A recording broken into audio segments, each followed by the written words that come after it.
माझं नाव निरंजन शामराज शिंदे आहे. मी रहिवासी परांड्यातलंच आहे. जे परांड्यातील 2010 साली जे मजबूत विटंबना प्रकरण जे झालं होतं त्या संदर्भात त्यामध्ये माझे वडील पै शामराज गोविंदराव शिंदे व माझे चुलते भीमराज गोविंदराव शिंदे हे दोघंही होते व ह्यांचा दोघांचाही कसलाही गुन्हा नसता त्या दोघांनाही दोषी ठरवण्यात आलं, अडकवण्यात आलं. त्यांचा शारीरिक मानसिक छळ केला. त्या प्रत्येक गोष्टी सर्व त्यांनी सहन केल्या व त्यांनीच नसून तर त्यांच्या कुटुंबियांना देखील त्यांचा छळ भोगावा लागला. म्हणजे पोलीस प्रशासनाने एवढा छळ केला की जे आमचं शिक्षण, जे गोष्टी होत्या आम्हाला ज्या लहानपणी ज्या मिळायच्या होत्या ते आम्हाला भेटल्या नाहीत. मूलभूत गरजा आम्हाला भेटल्या नाहीत. हेच कारण की विनाकारण छळ, मानसिक छळ, प्रत्येक गोष्टीतला छळ सर्वांनी सहन, वडिलांनी व आमच्या चुलत्यांनी दोघांनी मिळून सहन केलेला आहे. आणि त्यांना एवढं टॉर्चर केलं आहे, त्यांना नसून कुटुंबाला देखील तेवढा टॉर्चर केलेला आहे. आणि माझं एवढं म्हणणं आहे की प्रशासनाला की जो छळ केला आहे त्या छळाची सखोल चौकशी होऊन त्याची पूर्ण दखल घ्यावी. आणि एवढं म्हणणं आहे की त्यांच्या ज्या महाराष्ट्रात कोणाचे टेस्ट झाले तेवढं त्यांचे टेस्ट झालेले आहेत. नार्को टेस्ट, ब्रेन मॅपिंग असे विविध प्रकारचे त्यांचे टेस्ट झालेले आहेत. त्या टेस्टमध्ये देखील त्यांची निर्दोष मुक्तता झालेली असून तरी देखील त्यांना त्यातनं निर्दोष मुक्तता भेटली नाही.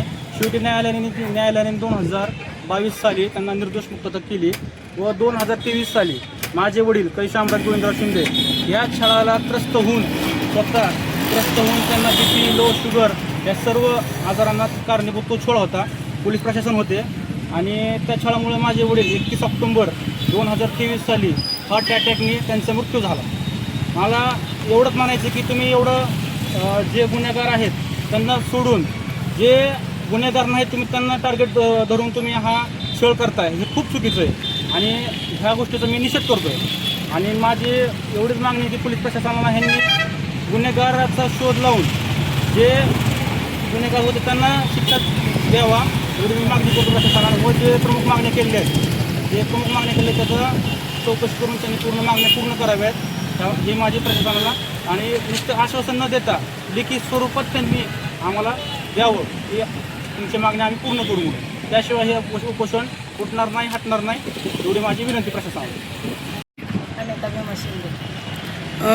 तुम्ही जे आमरण उपोषण केलं ते कशासाठी केले? 2010 साली मस्जिद विटंबना झालेली होती. तर त्याच्यामध्ये विनाकारण आम्हाला फक्त चौकशीसाठी म्हणून नेले. तर चौकशीसाठी म्हणून नेले तर तिथं आम्हाला बसवलं आणि आमच्यावर गुन्हा दाखल केला. आणि 15 दिवस आम्हाला कोर्टात सुद्धा हजर केलेलं नाही.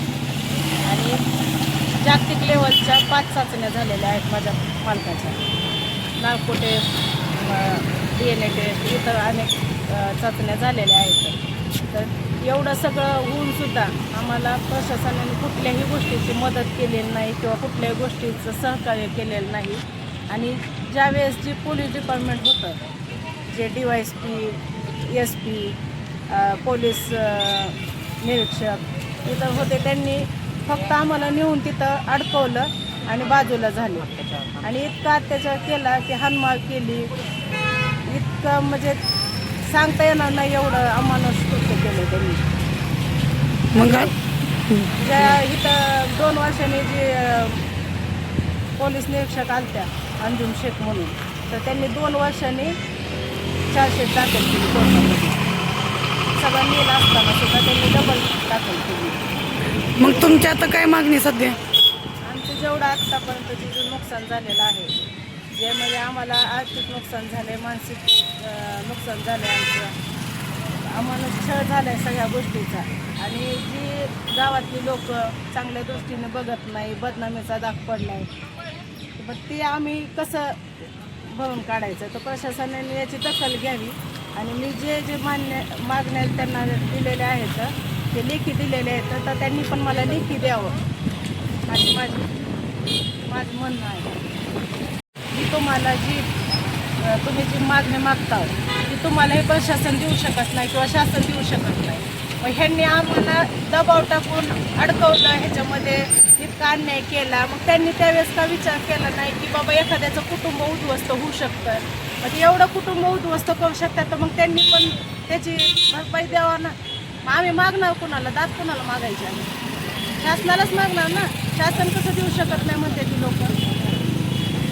आणि वेळोवेळी सगळीकडे आम्ही हेलपाटे घातलेले आहेत. एक काही एक ठिकाण असं सोडलेलं नाही की तिथं गेलेलं नाही. आम्ही सगळ्या ठिकाणी जाऊन शेवटचा मार्ग हा केलेला आहे, अवलंबलेला आहे. जर तुमच्या ह्या मागण्या पूर्ण नाही झाल्या तर तुमचं पुढचं पाऊल काय असणार? आम्ही मेलं तरी पळतोय जागेवर म्हणून आम्ही काय होईल ते आमचं होईल. पुढचं पाऊल हे असं, आम्ही ह्याच्यापेक्षा तीव्र आंदोलन करू, तालुक्याला जिल्हास्तरीय आंदोलन करू.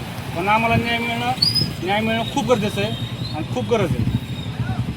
इक्बाल भाई, तुम्ही सतत परंड्यामध्ये मानवाधिकार याचं काम करत आहेत आणि तुम्ही बरेच प्रश्न सोडवलेत.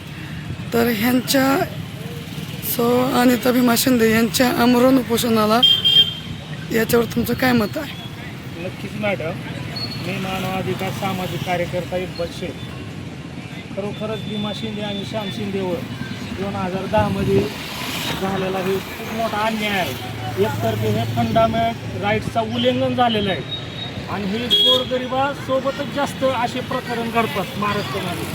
म्हणून मला एक सांगायचं आहे की 2010मध्ये जी मस्जिद प्रकरण प्रमाणामध्ये भीमा शिंदे आणि श्याम शिंदेवर झालेल्या अन्याय बाबतीत त्याला पूर्णपणे जबाबदार जिल्ह्याचे गुन्हे शाखा.